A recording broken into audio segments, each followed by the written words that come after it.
విజయవాడ సిద్ధార్థ నగర్లో లలితా జ్యువెలరీస్ ప్రారంభోత్సవం ఘనంగా జరిగింది. కార్యక్రమానికి మంత్రి యనమల రామకృష్ణుడు ముఖ్య అతిథిగా హాజరయ్యారు. ఈ కార్యక్రమంలో మహిళా కమిషన్ చైర్పర్సన్ నానపనేని రాజకుమారి, ఎమ్మెల్యే గద్దె రామ్మోహన్, అంబికా కృష్ణ పాల్గొన్నారు.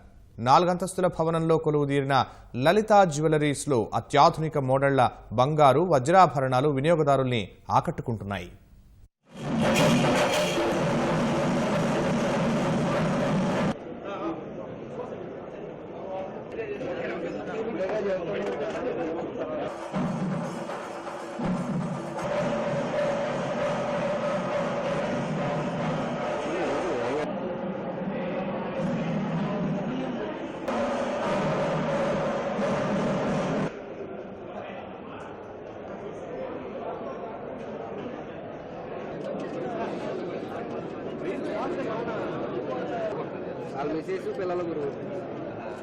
చెన్నైలో ఉన్నట్టుకంటే చాలా పెద్ద షాప్ ఇది.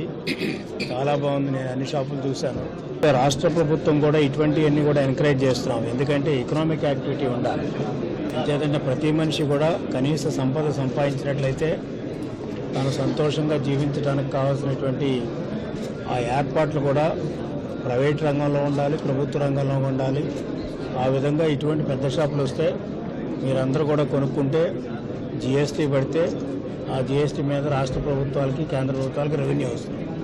ఆ రెవెన్యూతో మళ్ళీ ప్రభుత్వాల అభివృద్ధి కార్యక్రమాలు, సంక్షేమ కార్యక్రమాలు చేపట్టడానికి అవకాశం ఉంటుంది. చాలా శుభమైన దినం. ఈరోజు లలితా జ్యువెలరీ 20వ షోరూము మా సార్ మీదనే వైజాగ్ షోరూమ్ మా సారే చేశారు.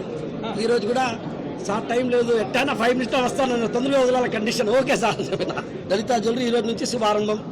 జనాలందరూ రాండి, డబ్బులు మిగిలించుకోండి. డబ్బులు ఊరికేం రాదు. మళ్ళీ చెప్తున్నా, మళ్ళీ డబ్బులు ఊరికేం రాదు.